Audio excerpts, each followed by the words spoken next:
position of this is like so far over. It's so interesting. Yeah. I guess they give you a little extra room for your elbow. Oh yeah.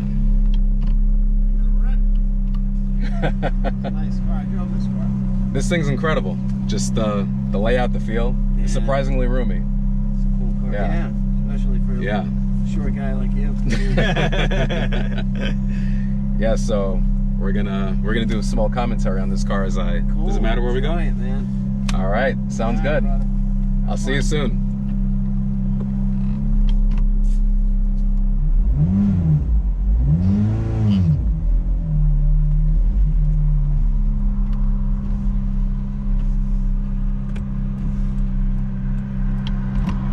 Gated manual Ferrari.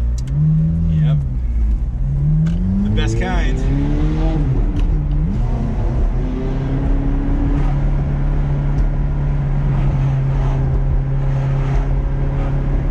Hasn't been out too recently, so it needs a little warm-up time. Oh yeah. I mean, it makes all the right sounds. It's like the V8 Ferrari rumble. You know, it's a very distinguishable sound. You know, everybody knows it's a Ferrari when it comes cruising by. Absolutely. To make this right? Yeah. Just like, you know, you can always tell a flat six. Oh yeah. It's a highly distinguished sound. It's a very highly distinguished sound. And not that it compares, but my neighbor has a you know, an STI, and that flat four also has a very distinguished sound. And down the block, I could always hear him coming home. Absolutely.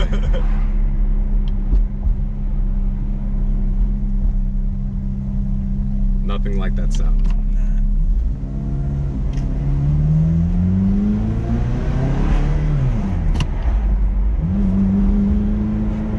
Even like when it clicks into place, it's like a very it's that it's that gated shifter with that thick, you know, bezel, and it just like clink, it clicks. clink. Yep. It just sounds so visceral, you know, like paddle shifting is cool for the track, but I mean, there's just something about a gated shifter on the street that, you know, it's irreplaceable. It is. It really is. You know, even with the newer cars, you have like the Manatino. It's all digital, and everything is harness. It's like harkening back to this era where it's like, oh, let me have like all these buttons. Right. Yeah. Not going. There we go. Yeah. Give me a 6-speed in anything, and I'll take it. Or it doesn't even have to be 6-speed. It could be a 4-speed. Exactly. I had this girlfriend that had like an '84 Dodge Colt, but it was like a 4-door hatchback, but it had a stick shift, and it was like, I mean, you could floor it and do whatever you wanted, but it was a stick shift. It was just so much fun. We had a blast in that car. It didn't matter that it was a Dodge Colt, you know, like it was just so much fun to drive around it. Well, what's the saying? It's like there's nothing more fun than driving a slow car fast than having a fast car and driving slow. So, because you could do a lot more from 0 to 60 in a slow car. And it's like, I just rode through 4 gears just to get to this point. Just to get to this point, exactly. Meanwhile, in something like this, it's like 1, 2, oh, I'm going to jail today. Yeah, and that's, you know, that's why, like, you know, like your 911, earlier cars, they don't need a lot of power. Like, I'm all about smaller cars that are light. You know, I mean, it's great to have a car with 1,000 horsepower, but where are you going, especially on this island?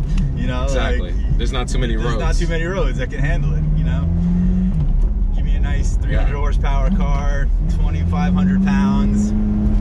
That's all you need. Too many roads. Too many roads with potholes. You know, it's like even where we're driving now. Like, I didn't even leave first gear this entire time. Right. Yeah. I mean, it's like first gear. It's not going? Yeah, it's like, there we go.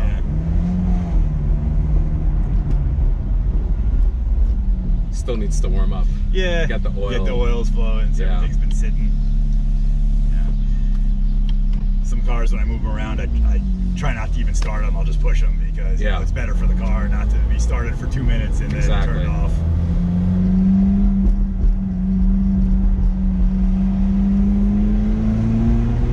But I mean, if we think about the details, the use of carbon fiber. Yeah. You know. this is back, you know, when carbon fiber was even more exotic than it is today. I mean, they throw carbon fiber in everything. I feel like they're even like stepping back from carbon fiber and like going back to wood. Going like wood and aluminum and like piano black trim.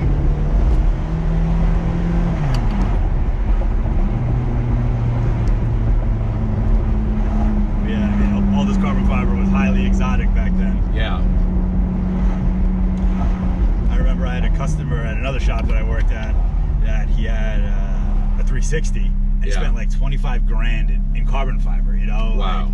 And like the engine bay and the dash, and I was like, and it was all cosmetic. It doesn't really reduce the weight. I mean, you know, like, it didn't really reduce it. And that was, you know, when the 360 first came out, so it was a while ago, and I was spending $25,000 on carbon fiber. You're crazy. Yeah.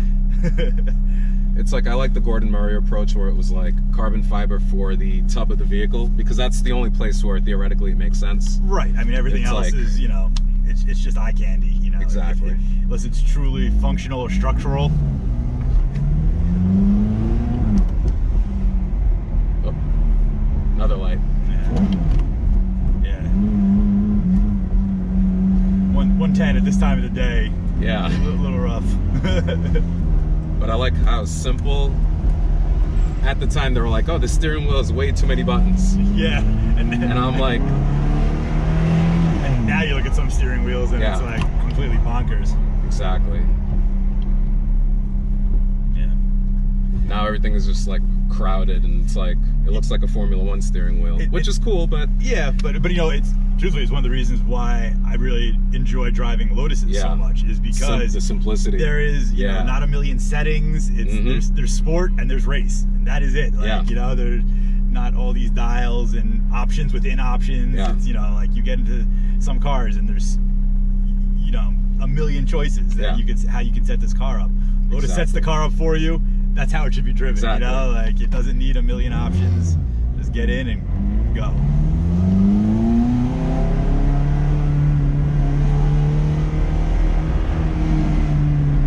Make it right here? Yeah, sure.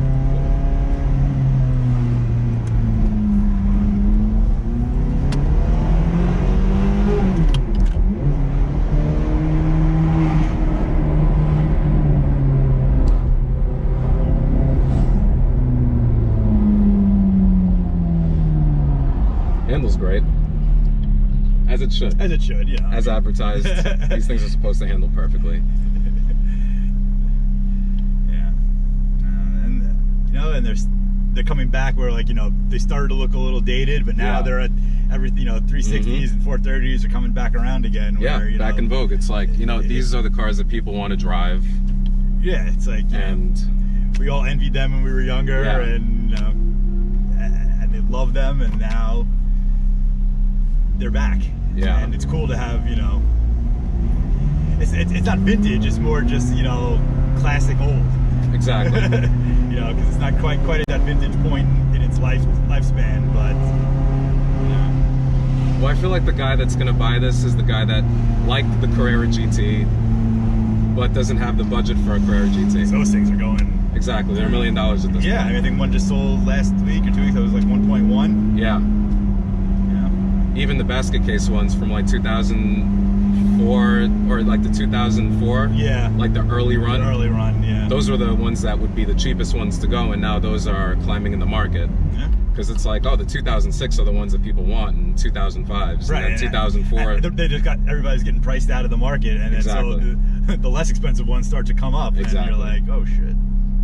I mean, the same has happened with the 911 over this pandemic, where it was like, I remember I was looking at 911s and like bad ones would go for like, what was it, like maybe 30,000, and I was like, oh, no way. Yeah. And now the bad ones are like close to what people are paying, like approaching the 6-figure mark. I'm like, yeah, not supposed to happen. Yeah, I mean that we saw that white 85 that we had. I mean, it's, you know, it's nice. It's a low mileage. It was in you know, collector care basically its entire life.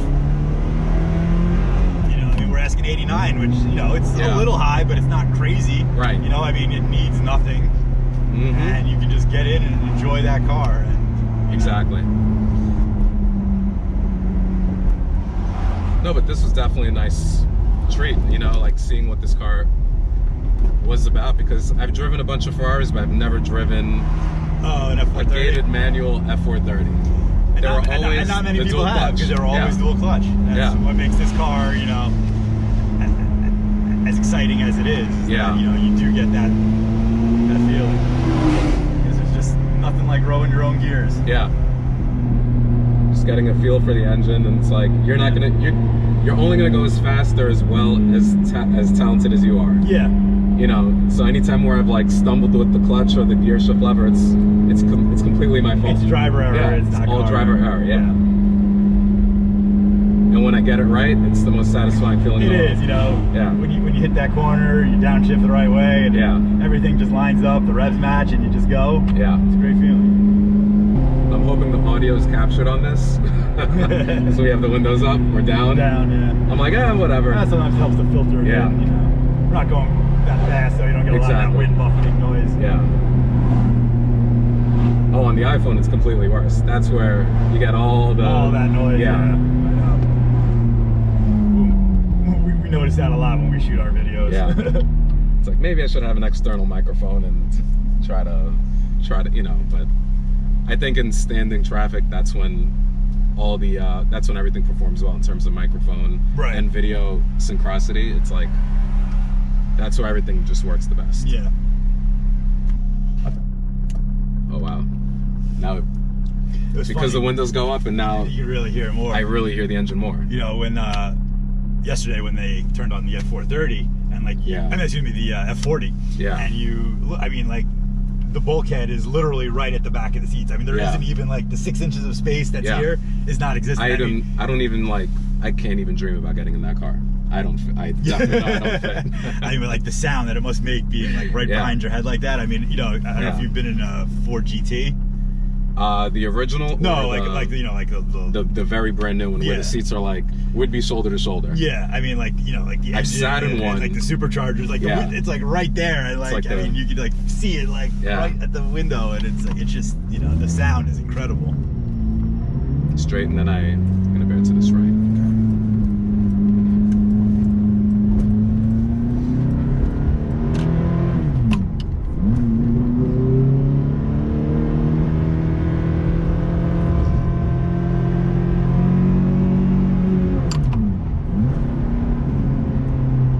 That's a time when I got it right.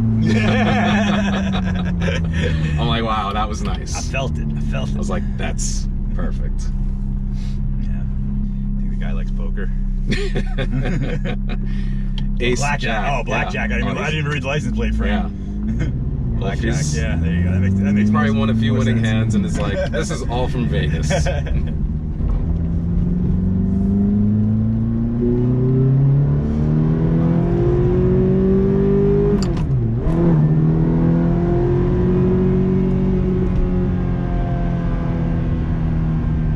That's good. Yeah. Wow. Definitely can really, you feel it like in your chest, you know? The roads get rough. Well, it's about time they redid this road. It was pretty bad. For the longest time. Yeah. I was up in, last night I had to go up to Mamaroneck to go for a friend's birthday party. Yeah. And I don't know if you know Mamaroneck Avenue at all in the White Plains. Yes. I mean, it is so bad. I mean, I felt like my teeth were gonna fall out of my head. The chattering. I mean, there was so many potholes, and like I was like, it was crazy. I couldn't believe how bad it was. Yeah. Yeah, I mean that's one thing where it takes like a year to get the roads done in New York. Yeah, I mean. Which is why people don't gravitate towards these cars. They'll go for the Land Rover, which is what my dad did. He's like, you know what? I don't even want to mess around with a sports car. He never even entertained it his whole life. Yeah. He's like, you know what? I'm a Land Rover guy. I like the SUVs, maybe a Land Cruiser, you know. Because now I think he's looking for a new car. Oh, yeah? Yeah. Yeah, he hasn't had a new car in a while, and he's like, you know what? The Pathfinder's getting a little old because they have a car in here in New York and they have a car in Florida. They have the Discovery down there, and they absolutely love it. But I think they like the new Defender, which would be... Yeah, they're pretty cool looking. Yeah. You know? Design-wise? Design-wise, you know, it's got a lot of, you know, funky accessories and options you can add to it. But they're definitely pretty cool looking. Oh, yeah. And I think that they also just, you know, released the which is that looks absolutely incredible. Looks pretty cool, you know. Yeah. I mean, they always do a good job with those. Yeah. I mean, when they can stick with one design for every 10 years. Every 10 years, you know that they pay attention to the design more than they do with the engineering. Well, it's funny. I mean, it's like, you know, Aston sticks with the design for, you know, a really long time as well, you know. There's something to be said about British design, though. Historically, they've always hit the nail on the head. Jaguar. Yeah, they've always made great looking cars, you know. Yeah. Functionality sometimes is always questionable, but, you know, it's British. You know what you're getting into when you...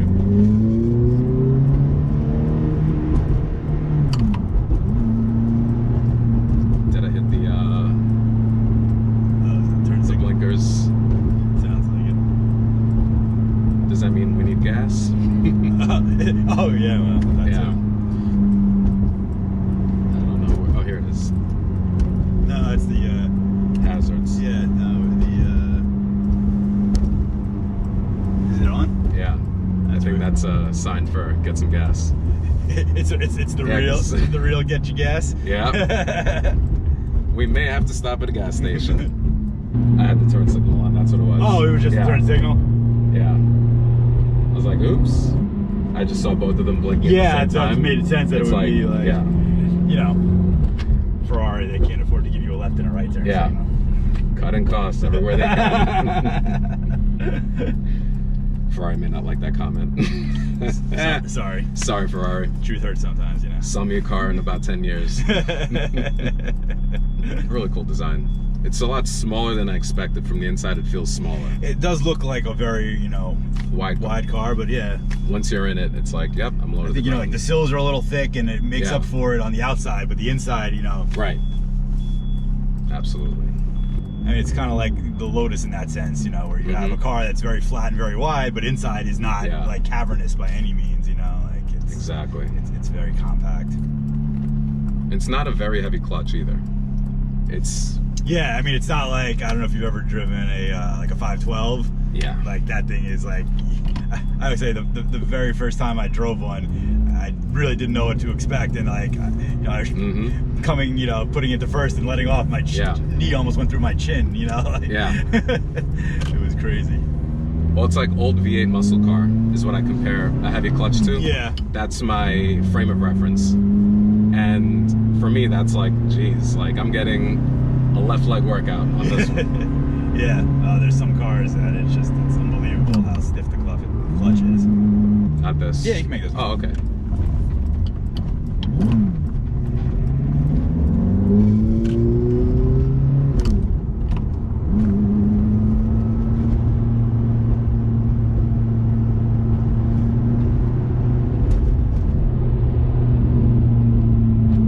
Oh yeah, this is the road I took the LM002 on. Oh yeah. Yeah. I'm like, yep, this sort of flew by. I'm sure it felt a lot different. Oh yeah. To me, that was a surprising drive. Yeah. That one, like, because you know, you expect that this is going to be a fun car to drive. Right, but you don't expect that in that big man. You know, that thing went out to California to be converted to electric. No. Yeah. Yeah. Jesus Christ. And then it's being shipped to, I think, like, you know, Dubai or something like They're that. converting. Yeah, they pulling the V12 and putting electric motors in that thing. That breaks my heart. Yeah. I was like, one day I'm gonna find this car and I'm gonna buy it. And I'm like,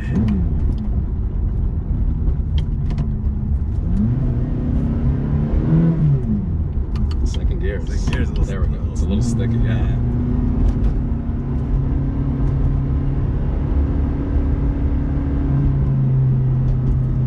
But yeah, this was a great video, man. I'm sure this came out great. We'll see what happens. Definitely. So if anybody's interested in this car, please contact Autosport Designs, as they have the best of everything. And who should they call? I'm Justin, and Gary, Tom, we're all here. Yes. Ready to help you out. So guys, thank you for watching. Appreciate your time. Have a good one. Have a good one.